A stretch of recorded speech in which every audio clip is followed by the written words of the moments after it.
दोस्तों, हमारे साथ ऐसा कितनी बार होता है कि हम अपनी किस्मत को कोसते हैं। हम कहते हैं हमारी किस्मत फूटी है, ऐसा मेरे साथ ही क्यों होता है। जब हमारे साथ कुछ बुरा होता है तो हम आम तौर पर निराश हो जाते हैं और अपनी किस्मत पर दोष लगाने लगते हैं। हम यह सोचते हैं कि हमारे भाग्य में उठापटक लिखी गई और सब गलतियां हमारे ही जीवन में क्यों होती। हमें लगता है कि हमारे पास सही चीजों की कमी है जिसके कारण हम अपने लक्ष्यों को हासिल नहीं कर पा रहे हैं। कितनी बार हमने बहुत सी चीजें बस यह कहकर छोड़ दी है कि किस्मत में नहीं है तो मुझे मिलेगा कैसे। हम तो अपने आप को यह तक तसल्ली दिला देते हैं कि इसमें मेरा दोष था ही नहीं, मैं और करता भी। तो क्या ऐसे विचार आपके मन में भी आते हैं? तो यह कहानी आपके लिए ही है। एक दिन एक व्यक्ति महात्मा बुद्ध के पास आया। उसने महात्मा बुद्ध से कहा कि मैं अपनी किस्मत ठीक करवाने आया हूं। मैं बहुत दुखी रहता हूं। मैं जो भी करता हूं वह खराब हो जाता है। मेरी किस्मत मेरा साथ नहीं देती। मैंने सुना है कि आप सभी के समस्याओं का समाधान करते हैं। क्या आप मेरी भी फूटी किस्मत को सुधार सकते हो? महात्मा बुद्ध जी ने कुछ पल उसकी आंखों में देखा और उससे पूछा, ये फूटी किस्मत तुम्हें कहाँ दिखी? तुम्हें ऐसा क्यों लगता है कि तुम्हारी किस्मत फूटी हुई है? उस आदमी ने कहा, मैं जो भी करता हूं तो वह हो नहीं पाता, तो मेरी किस्मत फूटी हुई है। किसी वक्त मेरे पास सब कुछ था, धन, सुख, आनंद। फिर मेरे माता पिता गुजर गए। जैसे जैसे करके मैंने अपनी खुद की परवरिश की, मैंने जिससे सच्चे मन से प्रेम किया, उस प्रेमिका ने किसी और से विवाह कर लिया। मैंने एक छोटा सा व्यापार शुरू किया अपने मित्र के साथ, तो उसने मेरा व्यापार ही हड़प कर गया।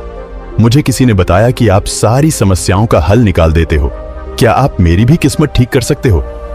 महात्मा बुद्ध ने कहा, लाओ, तुम्हारी फूटी किस्मत मुझे दे दो, मैं अभी उसकी मरम्मत कर देता हूं। व्यक्ति ने कहा, मैं किस्मत को कैसे दे सकता हूं?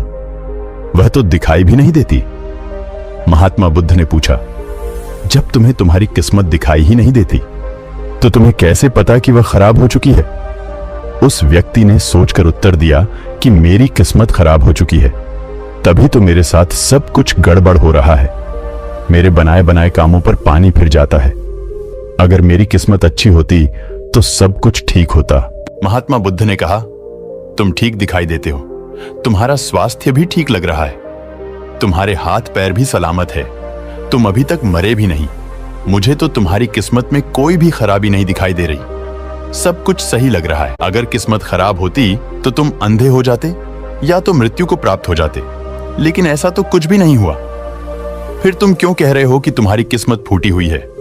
व्यक्ति ने कहा, आप समझ नहीं रहे हैं, मेरे ऊपर बहुत कर्ज है। लोग रोज मेरे घर धमकाने आते हैं जिनसे मैंने कर्जा लिया है। वे मुझे मारने तक की धमकी देते हैं। मेरा घर भी उन्होंने छीन लिया है, अभी भी मेरे पीछे पड़े हैं। तो ऐसे में मैं कैसे कह सकता हूं कि मेरी किस्मत सही है? महात्मा बुद्ध ने विचारपूर्वक कहा, तो समस्या गंभीर है। व्यक्ति ने उदासीनता के साथ कहा, जी हां, अब आप समझे ना कि मैं कितने बड़े दुख से गुजर रहा हूं।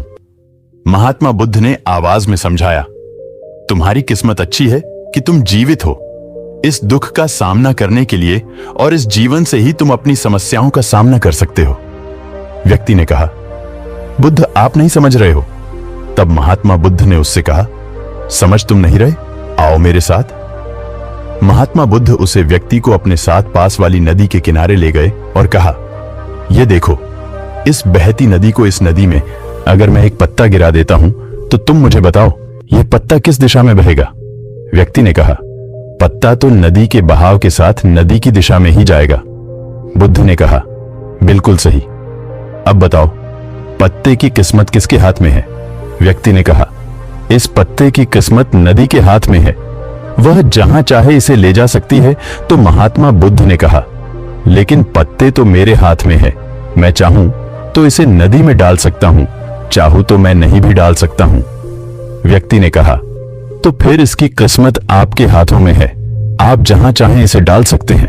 महात्मा बुद्ध ने कहा, लेकिन इस पत्ते की किस्मत मेरे हाथ में नहीं है, मैं जितना भी चाहूं इस पत्ते को सूखने से